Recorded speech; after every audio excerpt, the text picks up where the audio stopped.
tal? ¿Cómo les va? Bienvenidos al segundo día del devocional semanal de la Casa de la Bendición. El tema que estamos tratando esta semana es el Dios que nos guarda. Y vamos a leer Judas, la cartita de Judas. Bueno, digo cartita por una expresión solamente, no significa que sea de menor importancia que las otras, es porque es cortita en realidad, pero debería llamarla como corresponde, la carta del apóstol Judas, que está justo antes de Apocalipsis. Y vamos a leer el versículo 24 al versículo 25. Dice la palabra de Dios: y aquel que es poderoso para guardarnos sin caída y presentarnos sin mancha delante de su gloria con gran alegría, al único y sabio Dios nuestro Salvador, sea gloria y majestad, imperio y potencia, ahora y por todos los siglos. Amén. ¿Qué significa este pasaje?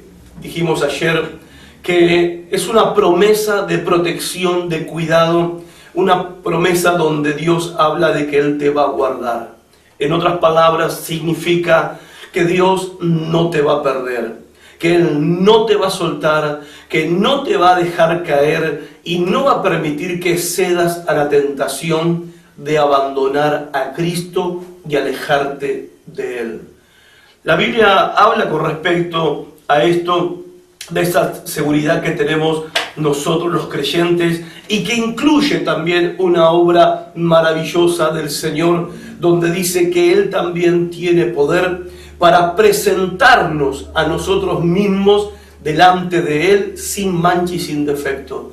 Que el día que nos toque estar en su presencia, vamos a estar ahí en ese lugar intachables, sin defecto alguno, completamente perfectos.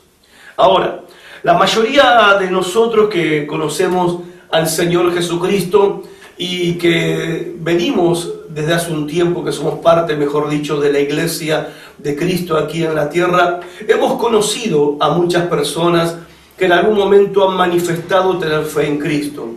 Personas que han declarado ser de Cristo y haberle entregado su vida al Señor, lo han testificado y que aún han sido personas activas en la iglesia del Señor o en las tareas que tienen que ver con el ministerio eclesiástico. Y luego estas personas abandonan la fe y se alejan de Cristo. Y muchos se preguntan, ¿cómo puede ser eso? ¿Cómo puede ser que una persona tenga esa actitud o haga eso? Algunos dicen, sí, parecía tan consagrado al Señor, parecía que era tan creyente, parecía que era tan fiel, parecía y parecía y parecía. ¿Cómo puede suceder esto? Bueno, si nosotros fuéramos católicos, diríamos algo como esto. Lo que pasa que ese hermano acaba de cometer pecados capitales. ¿Cuáles son los pecados capitales? Los católicos consideran que son pecados de muerte. O sea, pecados que separan a la persona de Cristo para siempre. Y que esas personas han cometido ese pecado capital y que van a perderse, que no tienen ya salvación, que no tienen otra salida o no tienen otra oportunidad. Que si esas personas se mueren, mejor dicho, cuando se mueran, se van a ir al infierno sin ningún remedio. Ahora, dentro de los evangélicos también está esta postura, cierto pensamiento que nos dice que es posible que nosotros nos salgamos de la protección de Dios y que podemos perder nuestra salvación. Como dije ayer, sé que este es un tema que puede ser controversial para muchos. De esto no se habla, no se enseña, no se predica, porque muchos tienen temor de que si hablamos del poder de Dios para proteger a los creyentes y mantenerlos salvos, mantenerlos bajo su cuidado y protección, de tal manera que no pueden ser arrebatados de la mano de Dios nuestro Padre, dicen, si enseñamos esto o decimos esto, la gente lo va a tomar como un libertinaje y la gente va a pecar. Pero como dije ayer, hoy lo vuelvo a repetir, pecan igual.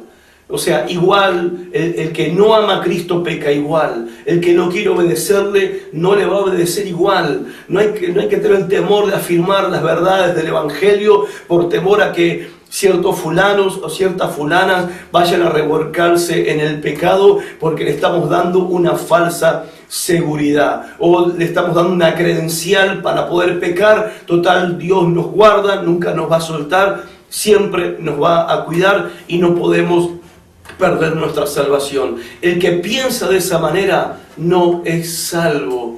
El que tiene enfocada su fe cristiana de esa manera ni siquiera ha nacido de nuevo. Puede ser un habitué del templo, puede ser alguien que tiene actividades en el templo, puede ser un líder, puede ser un miembro con mucha reputación en la congregación, puede ser un pastor también. Pero los títulos y los nombres no significan absolutamente nada. La palabra de Dios dice que por sus frutos los conoceréis, dijo el Señor Jesucristo. Y si en la vida de alguien que dice ser creyente, los frutos que hay en su vida es pecado, maldad, lascivia, lujuria, perversión y vicio, es que esa persona dice conocer a Cristo, pero realmente nunca le conoció. Los reformadores de la iglesia, los hombres que Dios usó para traer una reforma a la iglesia en el siglo XV, el siglo XVII, los reformadores de la iglesia decían esto: si uno es hijo de Dios, es salvo y ha nacido de nuevo, no puede perderse, y si se pierde es que nunca estuvo. Personalmente yo creo eso.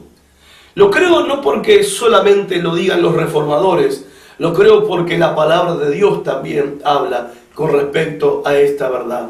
Si lee conmigo, y les voy a dar varios versículos en la charla de hoy, en el devocional de hoy, que les sugiero que usted anote en un cuaderno y los vuelva a leer.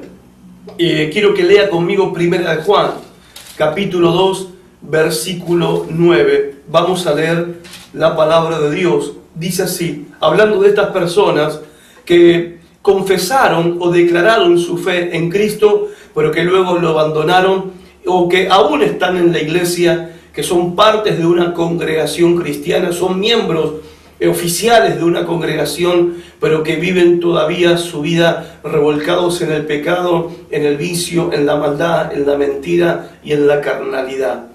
Dice el verso 19 de 1 Juan capítulo 2, salieron de nosotros, pero no eran de nosotros, porque si hubiesen sido de nosotros, habrían permanecido con nosotros, pero salieron para que se manifestase que no todos son de nosotros.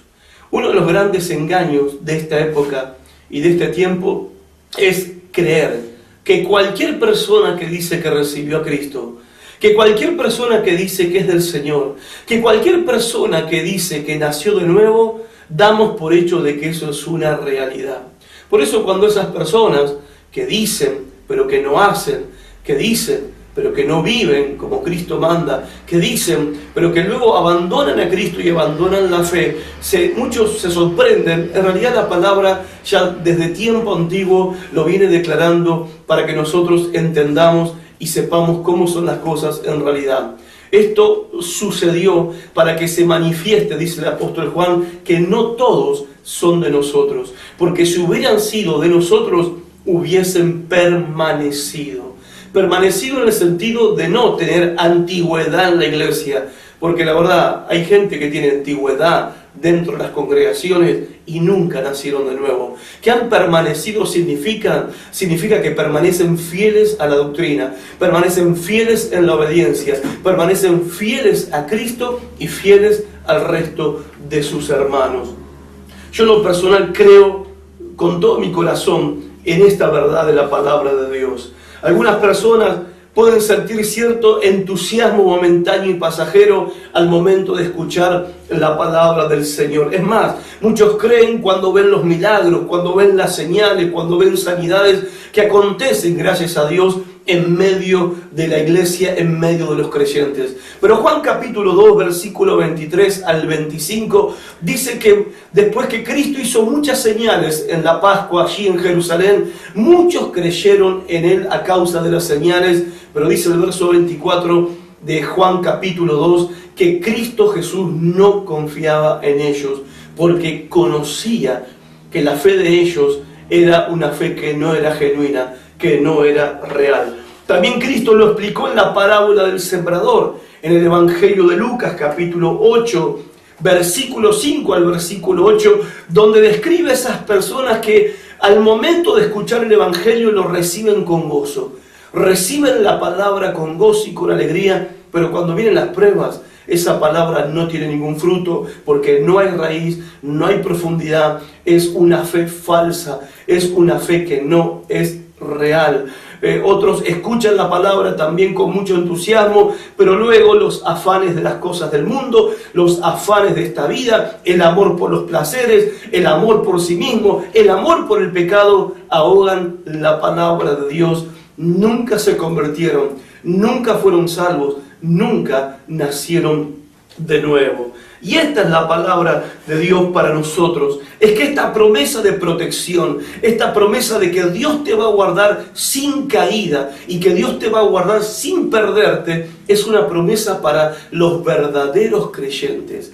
Es una promesa para los verdaderos hijos de Dios. Y los hijos de Dios tenemos que alegrarnos y gozarnos en esta promesa maravillosa, porque en esta palabra está mi seguridad. Si tengo que confiar en Horacio Alcaraz para mantenerme firme hasta el fin, como se dice hoy en día, estoy en el horno. Pero no estoy confiando en Horacio Alcaraz para sostenerme firme y para permanecer fiel hasta el fin. Estoy confiando en el poder de aquel que es poderoso para guardarme sin caída. Dice la palabra de Dios que nosotros los que hemos creído tenemos esta promesa. En Filipenses capítulo 1, versículo 6, dice que Dios es poderoso para completar la obra que Él empezó en nuestras vidas. Y Primera de Pedro capítulo 1, versículo 5, que se los quiero leer, dice así, Primera de Pedro 1, 5, que sois guardados por el poder de Dios mediante la fe, para alcanzar la salvación que está preparada para ser manifestada en el tiempo postrero. ¿Por qué somos guardados? Sos guardado, verso 5 de Primera de Pedro, capítulo 1, claramente dice, por el poder de Dios mediante la fe. ¿Y soy guardado para qué? Para alcanzar la salvación que ya está preparada para nosotros en el día postrero, en el último día. La palabra de Dios me da esta seguridad y te la da a vos si sos un hijo o una hija de Dios y podés confiar en que Dios te guardará, aunque te sientas débil, aunque te sientas que tengas pocas fuerzas o que reconozcas, como yo reconozco en mi vida, que tengo pocas fuerzas, pero no estoy confiando en esas fuerzas, estoy confiando en el poder de Dios para guardarme, protegerme para ese día, disfrutar de esta salvación tan grande que ya tengo un anticipo en esta tierra. Que Dios te bendiga mucho, disfruta y goza de este Dios poderoso que te guarda y mañana nos volvemos a encontrar. Chao.